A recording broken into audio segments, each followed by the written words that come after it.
I would like to open the sermon by asking you one question. And would you please answer? Would you please silently answer these questions? Okay. When Korea was under Japanese rule, let's say there was one man. This man had a great passion for the nation and he longed for the freedom of Korea from Japan. So every night, he went to his room and before going to bed, he covered himself with his blanket and silently shout, "Long live Korean independence! Long live Korean independence!" When the Korea was finally liberated, the Korean government wants to recognize those who fought for nations, fought for the freedom of Korea, and reward them for their sacrifices. In that case, do you think this man who silently shouted every night in his room should be recognized and be rewarded for independence activities? Some will say yes, but majority of people would say no. No, he should not be rewarded because it cost him nothing. He had done anything. It didn't cost him anything. He neither put himself in a danger or risk, nor fought for nations. He lost nothing. It cost him nothing. And today's passage is about that. In today's passage, Jesus is concluding his sermon on the Mount. And Jesus said what has to be the most frightening words to religious people, me and you. This is what Jesus said. Verse 21. Not everyone who said to me, Lord, Lord, will enter the kingdom of heaven, but the one who does the will of my Father who is in the heaven. And then he goes on to say, verse 22, on that day, referring to the day of a final judgment day, on that day, many, not few, many will say to me, Lord, Lord, did we not prophesy in your name, cast out demons in your name, and do many mighty works in your name? And then will I declare to them, I never knew you. Depart from me, you evildoer, you workers of lawlessness. I can put this verse in 21st century English this way. Everybody talking about heaven are not always going to get there. Okay? They claim that in the name of Jesus, they have prophesied, cast out demons, and done many mighty works.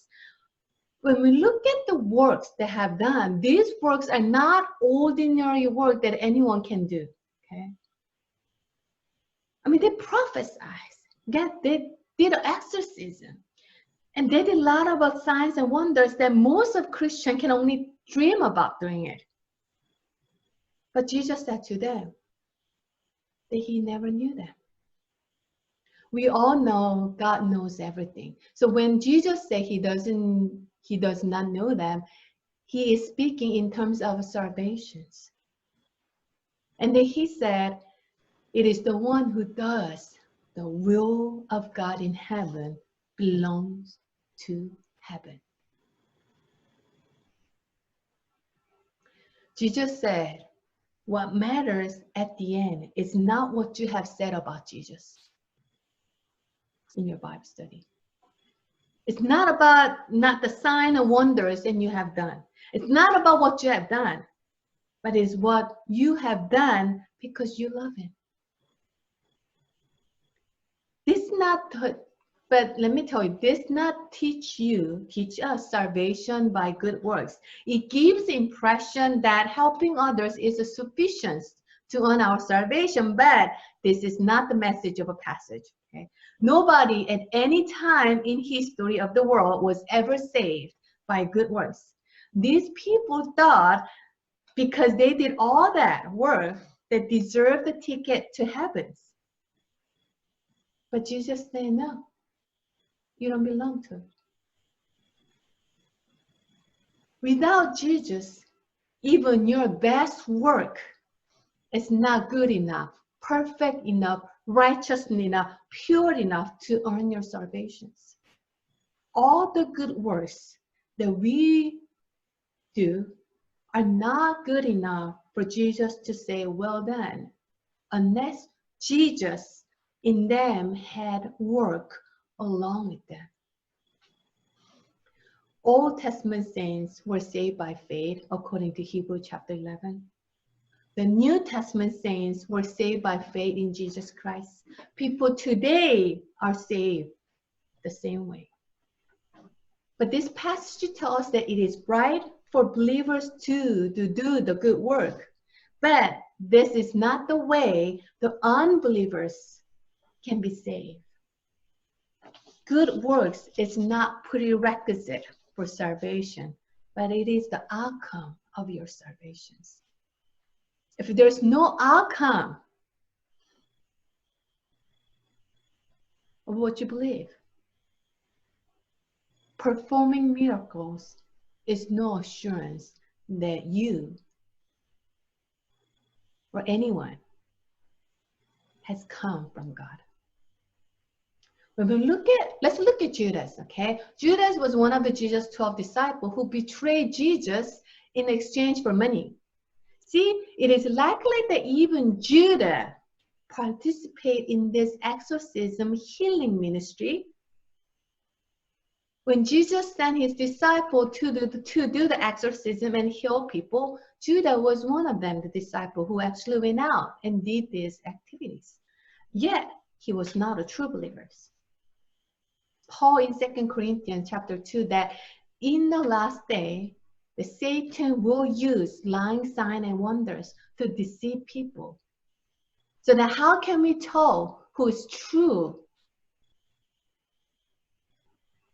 Who are the true children of God and who are not? And you can only tell by the fruit they have. Not the gifts, but the fruit of a spirit they have.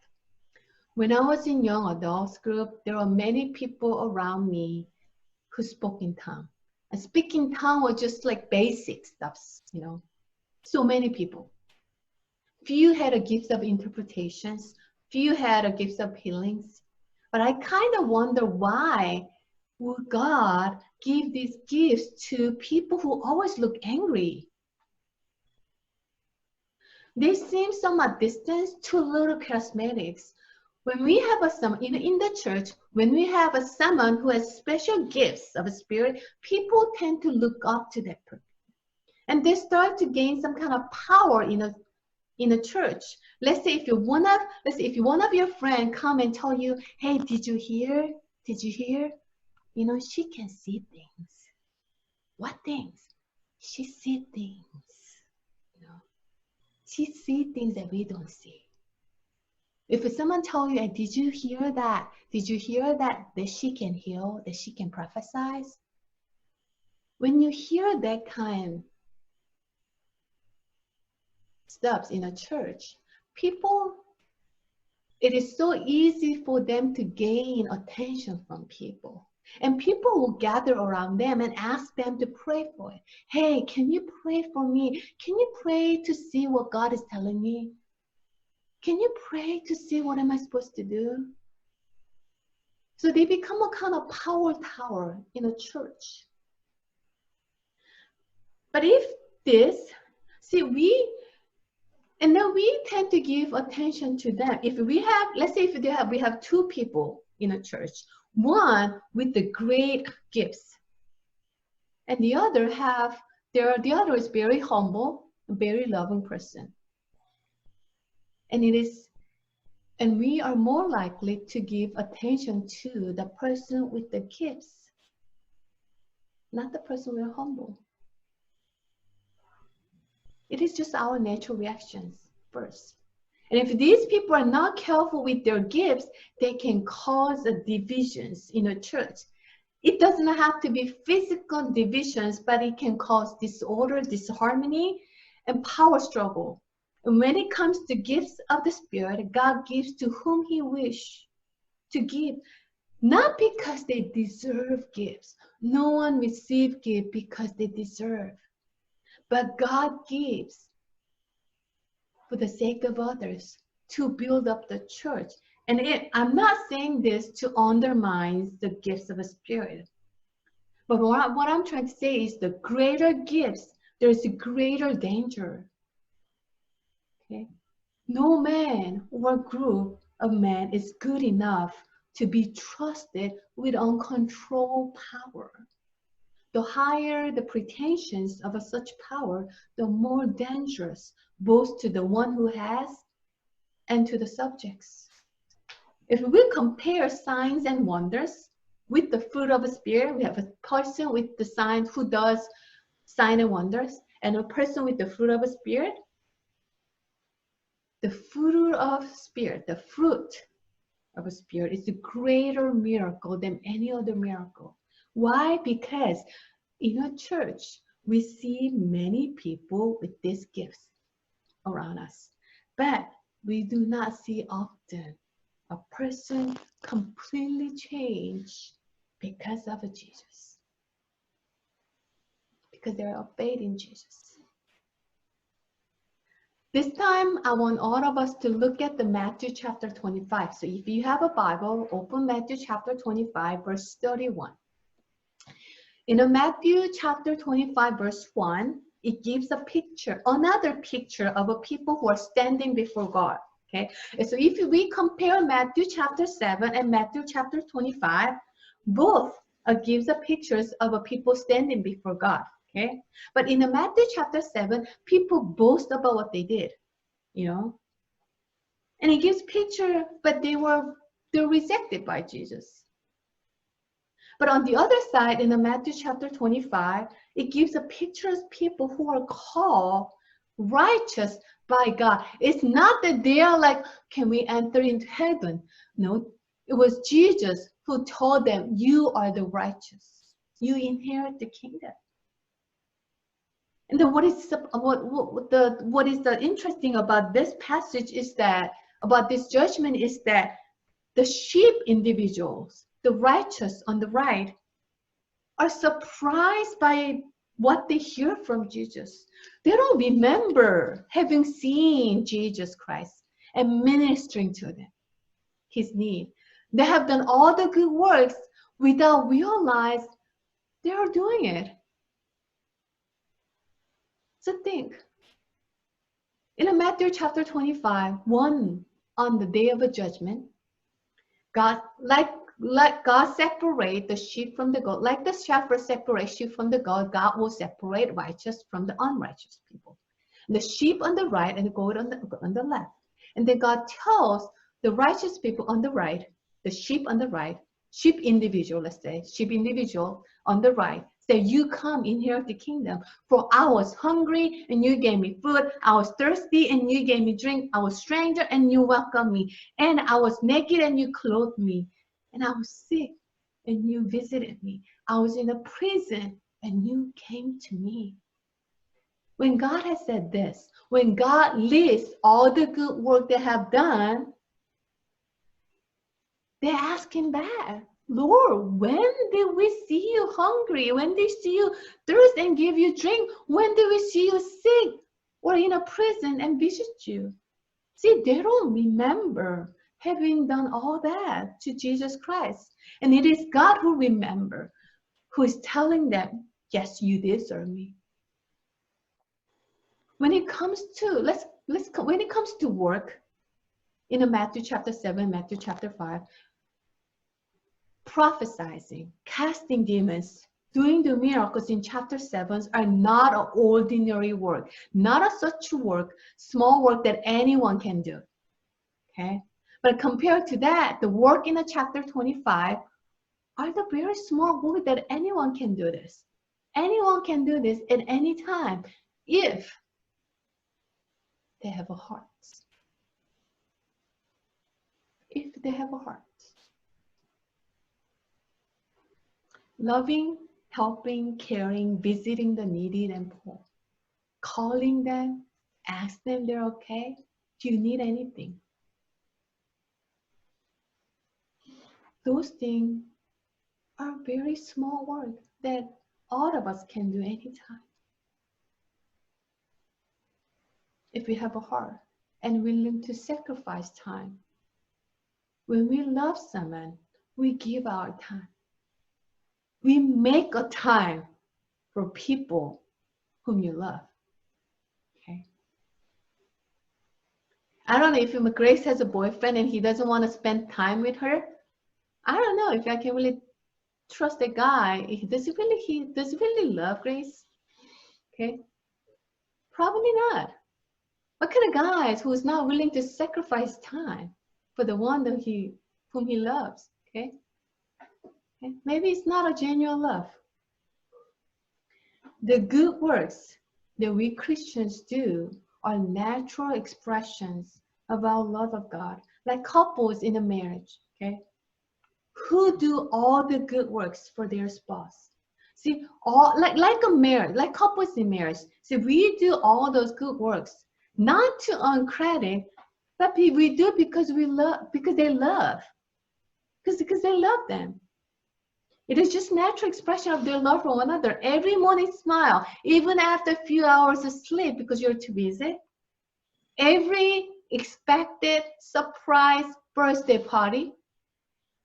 Every sacrifice, small and big sacrifice they make.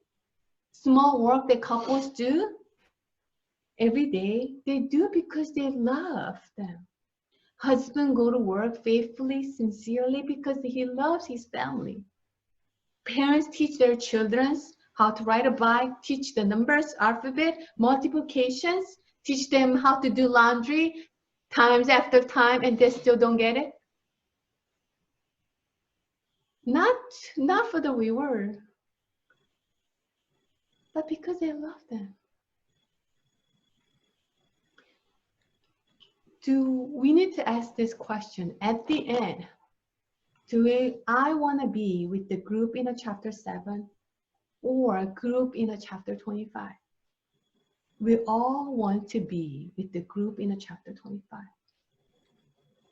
But it always makes me wonder why the people in chapter 25 do not remember what they have done to Jesus Christ.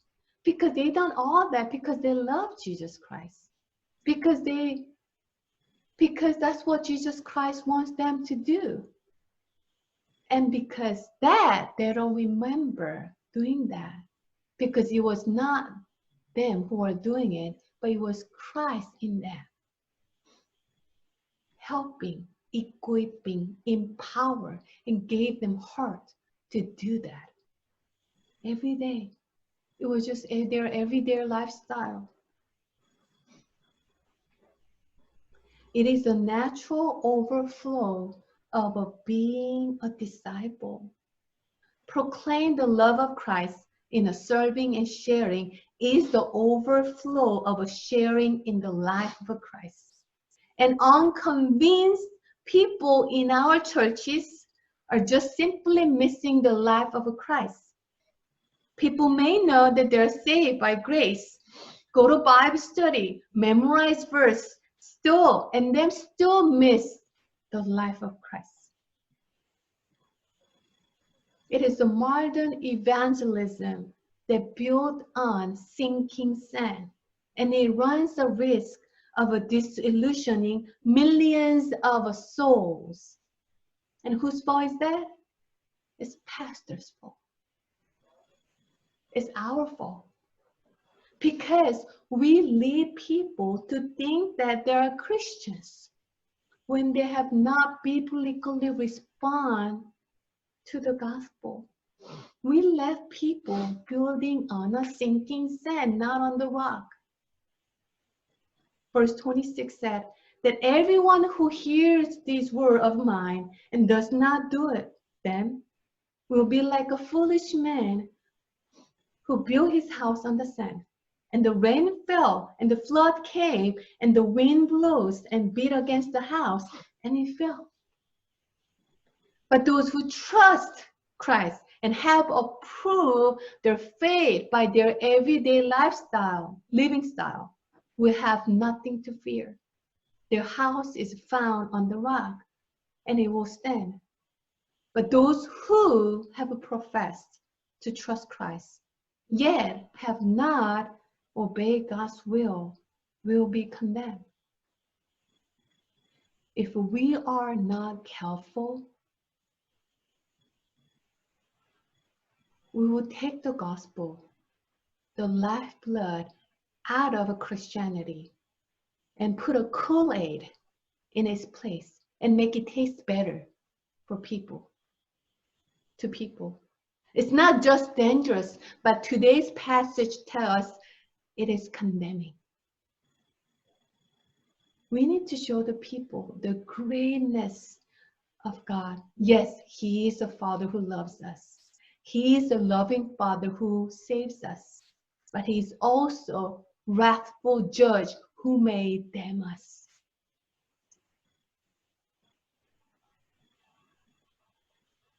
Let me tell you one story. On a dangerous coast where the frequent shipwreck accident often occurs, there was once a small Coast Guard base. It is so small. Building only had one small room and one small lifeboat. But even though the building was small and they only had one small lifeboat, there were several lifeguards who were devoted to saving the lives of many in the rough waves. And because of this devoted lifeguard, this base became very famous. Many who were rescued from the sea want to volunteer. They came to serve as rescue workers. And many people around town and people who heard about this Coast Guard want to work as a rescue worker. So they came. And many wants to donate the money for them. So Coast Guard base became a larger, and they purchased the new boat, okay, new lifeboat. And they even trained a new rescuer. And as member of a rescue worker grew, the organization grew, some of the new members began to complain about their old building, the small, tiny, smelly building. So they built a new facility with a temporary housing for the people who were rescued. And they put new couches, electronics, comfortable tables. They even equipped with the place with exercise equipment, Xbox, entertainment facility, pool table, ping pong tables, basketball court for the people, for the rescuer to use during their break and between rotations. And as a result, what happened to this Coast Guard is that this Coast Guard became a popular gathering place for members, for people to come. It became very nice people to just hang around. As the time passed by, the rescuer gradually lost the interest in going in to the dangerous sea and to save people. They just talk about saving people. So they hired new people, new rescue workers who would do the work of saving people and leave that all to them. Later on, the tension developed between people who run the business and the people who actually go out and rescue people. Okay? Some members insist that the life-saving activity going into sea is too dangerous and it requires a lot of money and they don't have a budget. So they thought they should be just turning into the social club where people can just hang around, have a good time. Claim that life-saving is just too dangerous and no money. But on the other side, no, they say no, this should not be turned into social club because life-saving activity is the mission and purpose of this organization. But their voice was not granted. So they decide to start their own rescue business. They left the social rescue club and start new rescue headquarters. Over the years, this new life-saving Coast Guard headquarters experienced the same change. the old one had. The rescue headquarters once again become a weird place where people just hang around, where people, they talk about rescuing people. They read books about how to rescue people in a stormy sea. They write a paper about how to rescue people in a stormy sea, but they never go out into the dangerous sea to rescue people. They just talk about it. History has been repeat and repeat and repeat. So if we visit this coast today, we will see number of clubs on the coast who talks about saving people, while thousands of people out in the sea are dying without being rescued. Should they be still called Coast Guard? People might see them and say, oh, there's a Coast Guard. But to God, maybe not.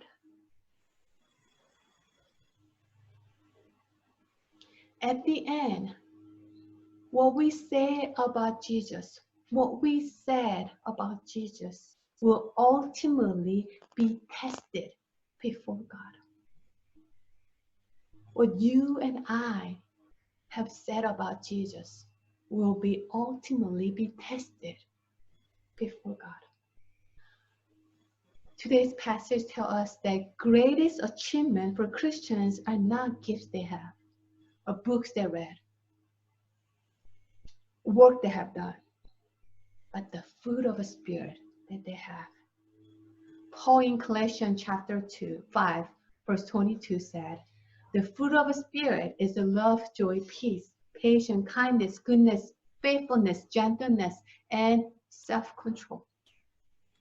No matter what powerful, amazing power you have, no matter how much you know, or things you have done, or things you can do, the first measure to discern whether they really come from God is if the person has the fruit of the Spirit.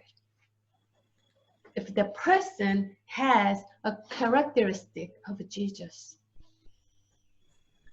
the love for the lost one, the love for the lost soul, who actually love and care enough to go out and save people. Even if I have a gift of teaching and preaching, I'm not saying that I do, okay? But even if I do, if I treat my colleague and my people badly and lie all the time, greedy, I am not a spiritual person. I am not a servant of God, but servant of Satan.